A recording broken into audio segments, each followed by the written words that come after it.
ہوتی ہیں. تو یہ بات میں عرض کرنا چاہتا ہوں کہ رشتہ داریاں بھی ہیں اور رشتہ داریاں کہاں تک ہیں.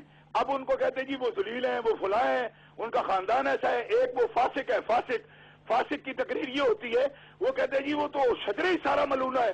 میں کہا کرتا ہوں شجرہ ملونہ تھا تو اس سے ایک ٹہنی تو نبی پاک کی بیوی ہو گئی، اور ایک ان کی نواسی ٹہنی حضرت امام حسین کی بیوی ہو گئی.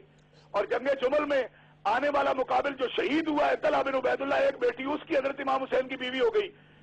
اور تو اندازہ فرمایا جائے، آج ایک بکرا تھا کہ دیکھو جی وہ فیہ باغیہ ہے، کیوں؟ اس لیے کہ ان کو تو حدیث میں فرما دیا گیا. میں کہتا ہوں یہ حدیث مولا علی کی آپ کے ذہن میں نہیں تھی کہ نبی کریم علیہ الصلوۃ والسلام کا فرمان خود مولا علی نے فرمایا کہ زبیر کے قاتل جہنمی ہیں، زبیر کے قاتل جہنمی ہیں. اب بتایا جائے مجھے، مولا علی خود یہ روایت بیان کر رہے ہیں کہ زبیر بن عوام کے قاتل جہنمی ہوں گے، اور کس کو کہہ رہے ہیں؟ اپنی ہی فوج کے ایک آدمی کو فرما رہے ہیں.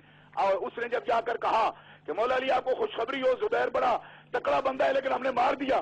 فرمایا تجھے خوشخبری ہو جہنم کی، کیونکہ میرے رسول نے فرمایا جو زبیر کو قتل کرے گا وہ جہنمی ہوگا. تو وہ کہنے لگا علی آپ بھی بڑے عجیب ہو کہ جو آپ کی طرف سے لڑے اس کو بھی آپ جہنمی کہتے ہو، جو آپ کے مخالف لڑے اس کو بھی جہنمی کہتے ہو. تو آپ نے فرمایا میں نے تمہیں کب کہا تھا کہ زبیر کو مار دینا؟ زبیر تو حواری رسول ہے، زبیر تو جنتی ہے، میری پھوپھی کا بیٹا ہے، ابو بکر صدیق کا داماد ہے، صفیہ بنت عبد المطلب کا بیٹا ہے. تمہیں کس نے کہا تھا؟ حضرت خدیجہ الکبریٰ کا بھتیجا ہے. تمہیں کس نے کہا تھا زبیر کو مارنے کا؟ زبیر کے قاتل کو تو مصطفیٰ نے جہنمی کہا.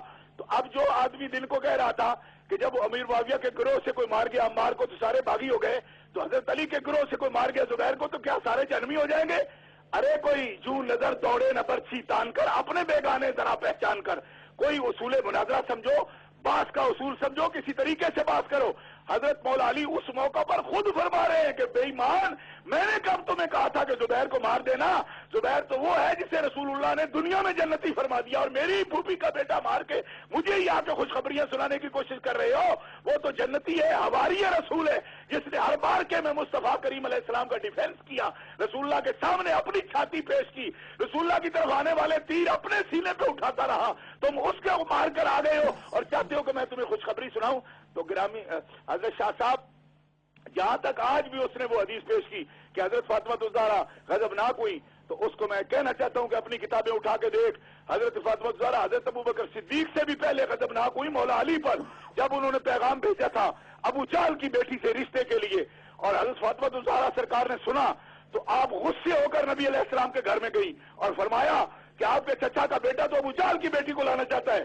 رسول اللہ غضبناک ہوئے، منبر پر صرف بیٹی غصے نہیں ہوئی، حضور بھی غصے ہوئے اور فرمایا میں دیکھتا ہوں وہ کون ہے جو اللہ کے دشمن کی بیٹی اور خدا کے محبوب کی بیٹی کو اپنے ایک عقد میں اور ایک بستر پر لانا چاہتا ہے، میں دیکھتا ہوں کون ہے. اور اس موقع پر فرمایا کہ جس نے فاطمہ کو غضبناک کیا اس نے مجھے غضبناک کیا، اور جس نے مجھے غضبناک کیا اس نے اللہ کو غضبناک کیا. اب میں ان سے سوال کرنا چاہتا ہوں کہ بتاؤ اس حدیث کا کیا مطلب ہے؟ جہاں غضب کا لفظ آ جائے تمہارے یہ چھٹ بھئیے سکروٹے یہ اس وقت کھلے منہ بکواس کرتے چلے جاتے ہیں.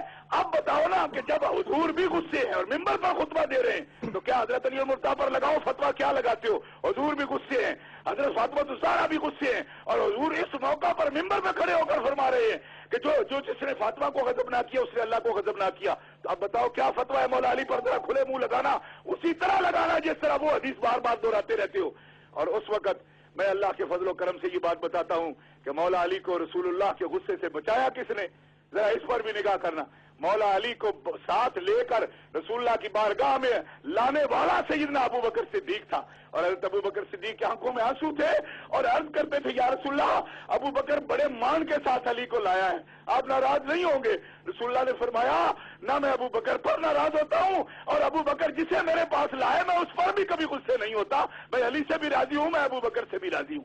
تو کم از کم اتنے احسان وہی یاد رکھو. اور سیدو میں تم سے یہ بھی کہنا چاہتا ہوں اور کوئی نیکی ابو بکر کی یاد نہیں رکھتے ہو تو غار ثور کی نیکیاں یاد کرو. سانپوں سے بھی سرکار کی حفاظت کے لیے کوشش کر رہے ہیں اور کفار سے بچانے کے لیے بھی حزن و ملال تھا. تو حضرت ابو بکر صدیق کی کون کون سی نیکی کا جواب دو گے؟ لیکن معلوم ہوتا ہے کہ خون سیدوں کا بھی سفید ہو گیا ہے اور احسان بھول گئے.